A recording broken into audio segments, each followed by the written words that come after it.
For this topic, we'll be discussing on the ciliates and flagellates. These are the required readings. These are the following species of the ciliates and flagellates. The only ciliated protozoans that causes a medical disease in man is Balantidium coli. The rest are flagellates. And we have the Chilomastix mesnili, the Entamoeba fragilis, Giardia lamblia, Trichomonas hominis tenax, and vaginalis. But for this lecture, we'll be only discussing on Balantidium coli, Giardia lamblia, and Trichomonas vaginalis. Balantidium coli is a causative agent of the zoonotic disease called balantidiasis or balantidial dysentery. It is the largest protozoan known to humans. When you say zoonotic disease, this parasite can be transmitted from domesticated animals. Balantidium coli exists in two major forms. You have the trophozoites and cysts. The trophozoites are covered with cilia arranged in the longitudinal pattern, arranged from the oral to the caudal region. So you can see here in the illustration, the ciliations are found from the cytostome, which is the oral part, until the cytopage, which is at the caudal portion of the trophozoite. So the cytosome is the oral apparatus at the tapered anterior end through which it acquires food, while the cytopage is located at the rounded posterior end through which it excretes waste. So the cytopage is analogous to that of the rectum or anus in mammals.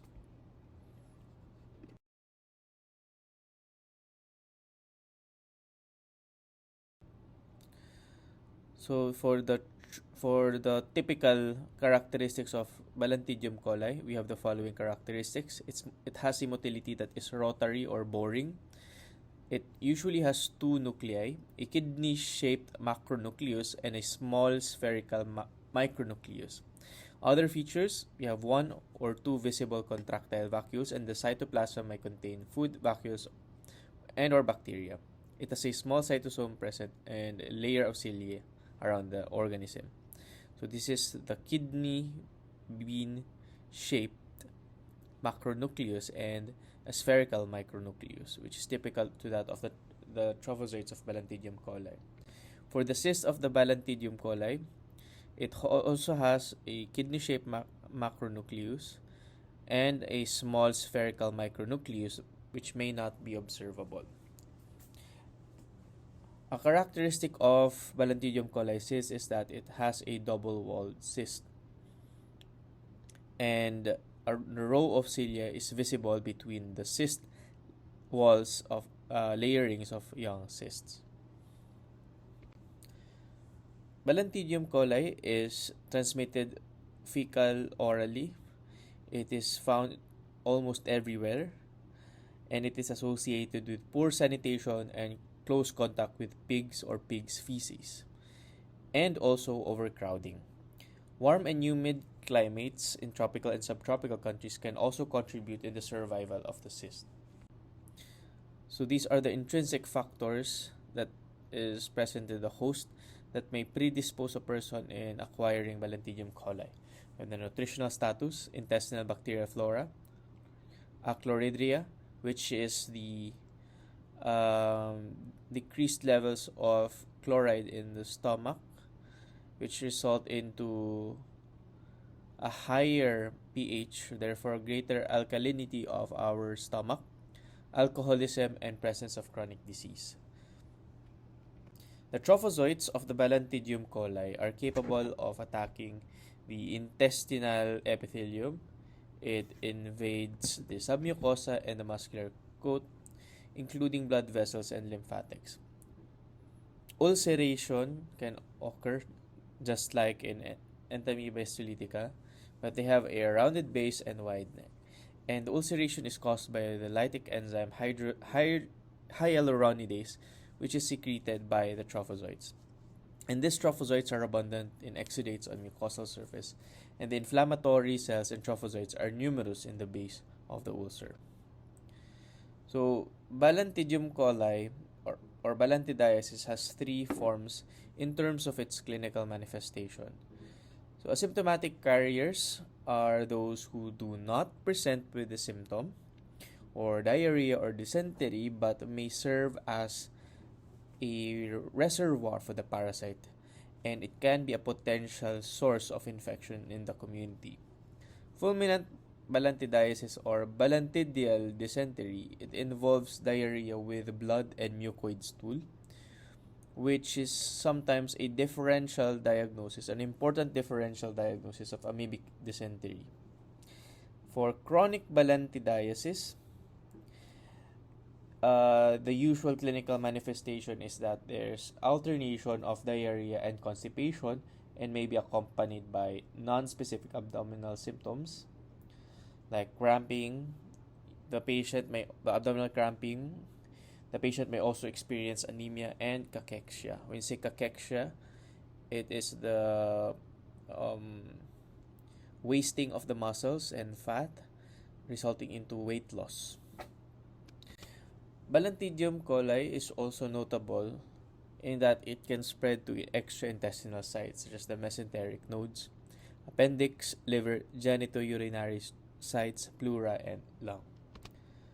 The common complications of Balantidium coli are intestinal perforation, acute appendicitis, intestinal hemorrhage and shock, and sepsis. We diagnose Balantidium coli through microscopic demonstration of trophozoites and cysts in feces using direct examination or concentration using sedimentation or flotation techniques. Now, in Balantidium coli, we can repeat stool examination so that we can increase the sensitivity of the test. So, in pulmonary infection, we can also perform bronchoalveolar washing to demonstrate the presence of these trophozoites. Drug of choice is either tetracycline or metronidazole. Now let's move on to Giardia lamblia. Giardia lamblia is also known as Giardia duodenalis. It is a flagellate that lives in the duodenum, jejunum, and upper ileum of humans. So therefore, Giardia lamblia, the habitat of this one is in the small intestine. It has a simple asexual life cycle that includes trophozoites and quadrinucleated infective cyst stages. So these are the typical characteristics of Giardia lamblia or Giardia duodenalis or Giardia intestinalis trophozoite. It's pear-shaped or a teardrop-shaped trophozoite. It has a falling leaf motility and it's bilaterally symmetrical. It has a two ovoid-shaped nuclei, each with a large caryosome. See here, you have a large caryosome here and a large caryosome here. And it has no peripheral chromatin in the nucleus. It has 4 pairs of flagella, 1 pair at the anterior end, 1 pair at the posterior end. Okay, 2 pairs centrally, extending laterally. So other structures include 2 median bodies or parabasal bodies, 2 axonemes and sucking discs. So the usual motility of this one is falling leaf. Sometimes we have what we call a tumbling motility of Giardia lamblia as well. The cyst, these are usually ovoid in shape and measure around 8 to 12 microns. The young cysts have 2 nuclei while the mature cysts have 4 nuclei. The cysts are characterized by the presence of flagella retracted into an axoneme. Okay, and the median or parabasal body and deeply stained curved fibrils surrounded by a tough hyaline cyst wall secreted from the condensed cytoplasm. So the life cycle of Giardia lamblia is pretty straightforward. If you ingest food that is contaminated with cyst, it will undergo encystation and excistation in the small intestine, releasing trophozoites, and then the trophozoite will now multiply by binary fission, and then they attach to the surface of the mucosa of the small intestine. Now encystation occurs as it enters the colon, just like in Entamoeba histolytica. Giardia lamblia has a worldwide distribution. It's found almost everywhere. person-to-person contact through oral anal sexual practices or via the fecal-oral transmission can occur. The cysts are relatively resistant to routine chlorination procedures carried out at most water plant facilities. This is very important information. Now, Georgia lamblia is common in areas with poor sanitation and limited water treatment facilities. And in resource-limited settings, the rate of infection is highest among children in less than 5 years. And in terms of a global scale, Georgia lamblia is the third most common agent of diarrheal disease in children less than 5 years old after rotavirus and cryptosporidium species. And there's more than 300 million cases of Georgia lamblia that are reported annually. Now, this parasite has been observed more frequently in the stool of asymptomatic individuals than among individuals with acute diarrhea. So, we usually catch Georgia if the patient has no symptoms at all compared to a person having symptoms of diarrhea. In resource-limited setting, Georgiasis may also be associated with stunted growth in children, even in the absence of acute diarrhea. Now, what are the several risk factors for sporadic Georgiasis? So we have this study done by Reses et al., in which they studied this is a case control study that determines the risk factors for sporadic Georgia in the USA. And here the odds ratio are presented. The higher the odds ratio, the greater association for developing that disease. So we have international travel, drinking water from a river, lake, stream, or spring, swimming in a natural body of water, male-to-male sexual behavior, contact with children in diapers, antibiotic use, and presence of chronic gastrointestinal condition. And you can see here its odds ratio. The pathology of Georgia is that it is a non-invasive parasite in contrast to that of the Entamoeba histolytica and Balantidium coli, because these two parasites, Balantidium coli and Entamoeba histolytica, they are capable of invading, causing ulceration.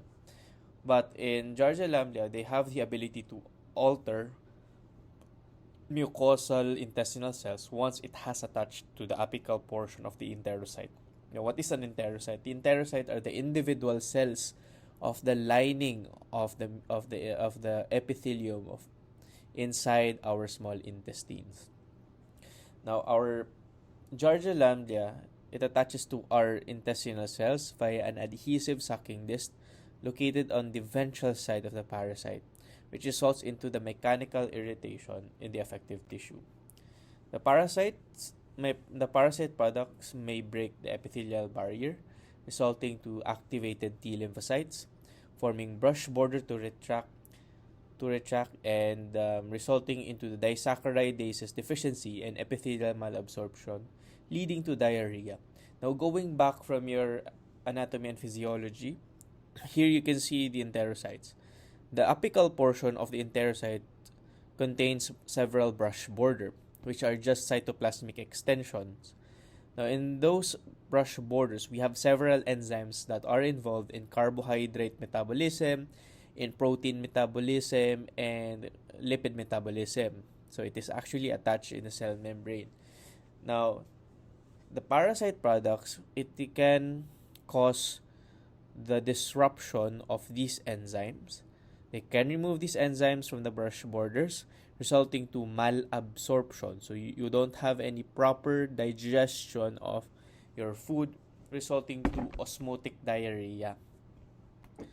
The primary cause of diarrhea in Giardiasis is malabsorption and that hypersecretion during chronic infection. The epithelial brush border injury and disaccharadases deficiency in Giardiasis seem to be mediated by CD8 T cells, whereas CD4 T cell activation contributes to the parasite clearance. Now, a study done by Bartelt and Sartor in their study on the advances in understanding Giardia, the determinants and mechanisms of chronic sequelae, Giardia lamblia isolates are further divided into 8 assemblage, which is designated into A to H. So this is the taxonomic classification or the systematics of Giardia lamblia. So it has like as 8 strains, but only assemblages A and B and their respective subtypes can cause human infection.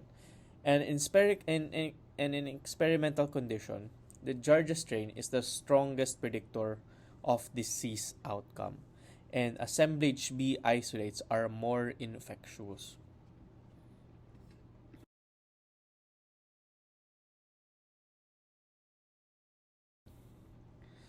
In their study also, they identified multiple investigations suggesting both direct and indirect mechanisms of the disease. So we have luminal competition of nutrients, Georgia-induced epithelial damage such as apoptosis, arrested proliferation, and tight junction abnormalities. Now, these tight junction abnormalities, when you say tight junctions, these are the proteins that are responsible for the adhesions of the adhesion between the cells of our epithelium. So if we have abnormalities in these tight junctions, then there will be a leaky epithelium. So there's an allowance of movement of solutes from the interstitium to the lumen. We have also T-cell mediated epithelial cell injury, microvilli loss, disaccharidases deficiency, nutrient-dependent growth impairment, decreased villus to crypt ratio, and translocation of microbiota across the mucosa. Now, this illustration shows you the overall determinants and mechanism of Giardia infection outcomes. So, I advise you to study this one, or I recommend you to study this by heart, because this illustration tells you almost all about the pathogenesis and the epidemiology and risk factors of Giardia infection outcomes. So as you can see here, we have the luminal ecology and the host response. So the host response is what our body will do if we have Giardia infections. And we have luminal ecology. When we say luminal ecology, what are the things that are present inside the lumen of the intestines that will make Giardia infection more likely to infect us? Okay, so here in the luminal ecology, we have several factors. We have the resident microbiota, we have the nutrients, the presence of the parasite itself, the survival adaptation, co-pathogen interaction, and the effects of the presence of the parasite. While the host response, you see here how our immune system would respond to this infection. So the clinical manifestation of Giardia lamblia can be divided into the three, just like in Balantidio. We have the asymptomatic, uh, asymptomatic, an acute form of diarrhea, and persistent diarrhea and malabsorption, which can be divided into an asymptomatic, acute Giardiasis, and chronic Giardiasis. Now, in general, about half of exposed individuals clear the infection in the absence of clinical symptoms, and approximately 15% of individuals shed cysts asymptomatically, and the remaining 35 to 45% of individuals have symptomatic infection. For asymptomatic infection, it occurs in both children and adults, and asymptomatic cyst shedding can last for 6 months or more. These are the typical symptoms of acute giardiasis. We have diarrhea, which is the most common, 90%. We have the malaise, foul smelling and fatty stools, that is steatorrhea, abdominal cramps and bloating, flatulence, or excessive flatus. When we say flatus, these are our farts, because there's production of gas inside our lumen. We have nausea, weight loss, vomiting, fever, constipation, and urticaria. For chronic giardiasis, it may follow the acute phase of illness or may develop in the absence of an antecedent acute illness of Giardia lamblia. and chronic symptoms can develop in up to half of symptomatic individual.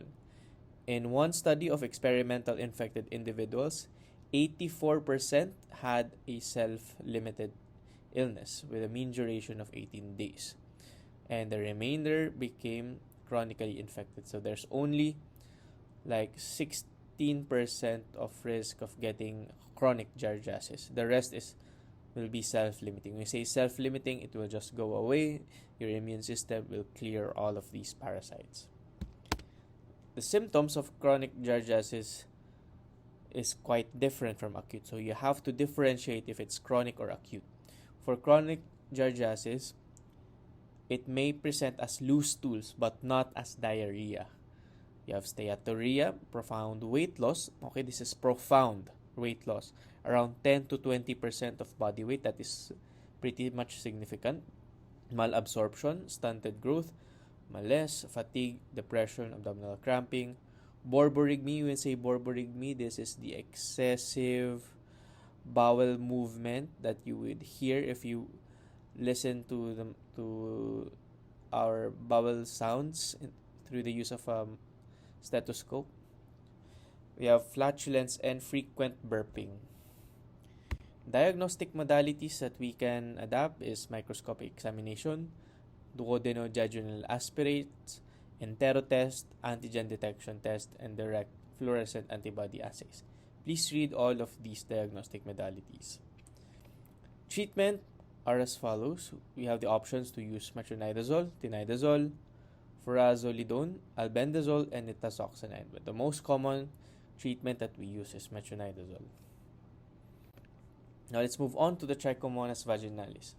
The incidence correlates strongly with the number of sexual partners. The higher the sexual partner, then the greater risk of developing Trichomonas vaginalis. It is the most prevalent non-viral sexually transmitted infection, and females are more affected than males. It exists only as a trophozoite, they do not have a cyst form.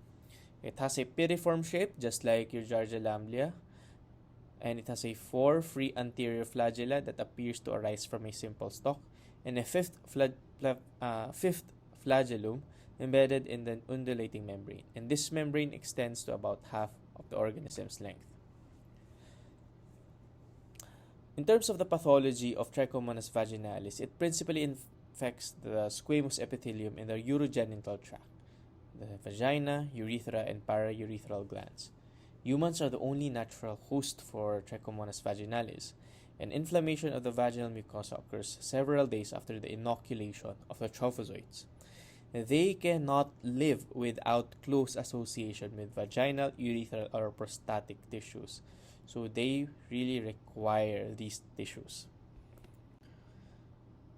4 to 28 days after the introduction of viable T. vaginalis into the vagina, it results into the proliferation of the colonies of the flagellate, and this would eventually result into the generation and desquamation of the vaginal epithelium, and this will result to leukocytic inflammation. You have a lot of white blood cells found in the site of infection.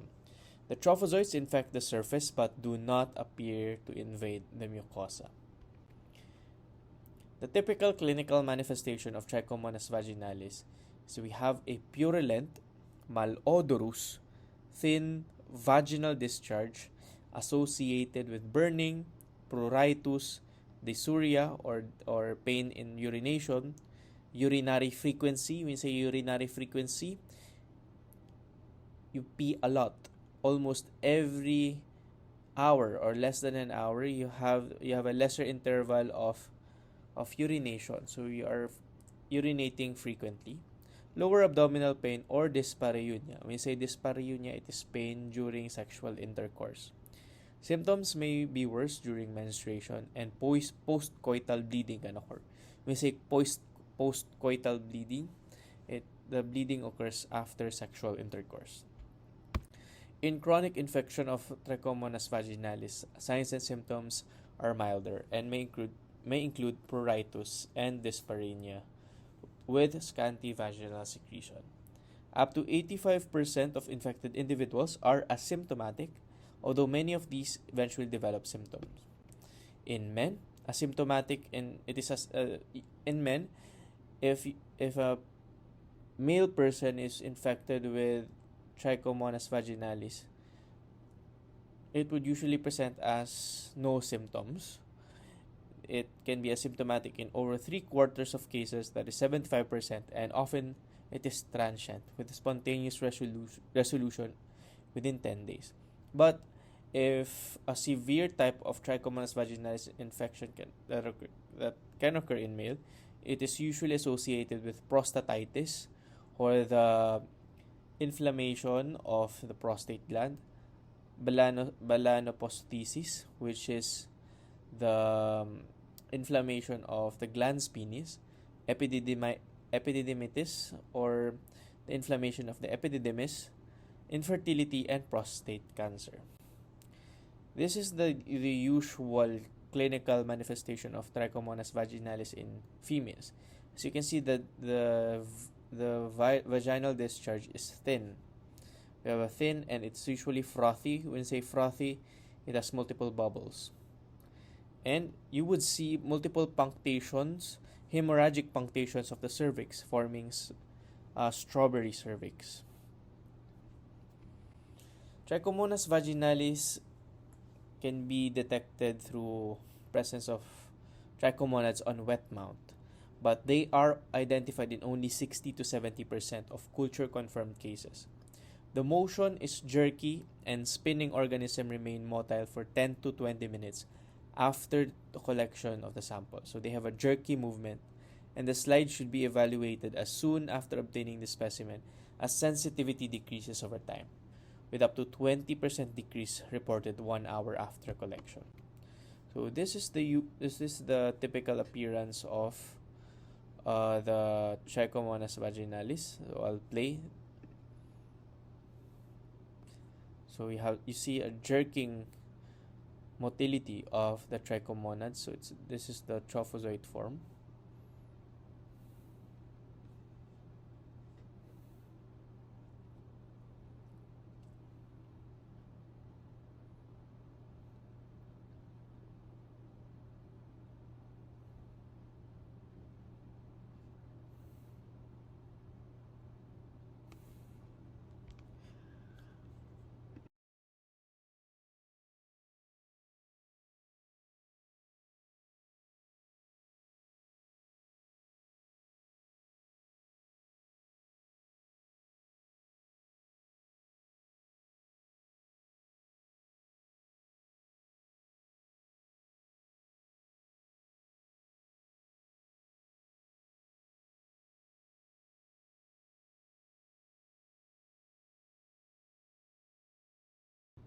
Okay, another video showing you the presence of trichomonads.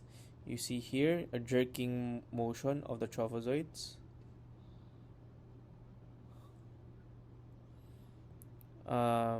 Sometimes it can be a spinning movement.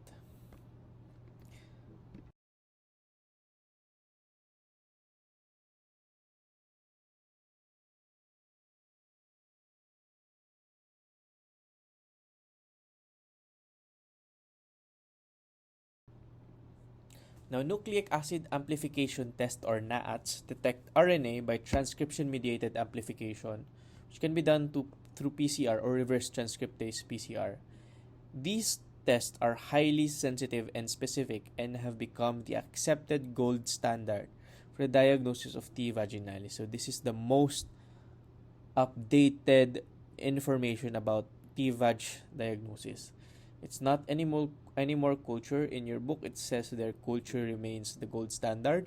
That was the gold standard before, but now it's NAATs, the nucleic acid amplification test.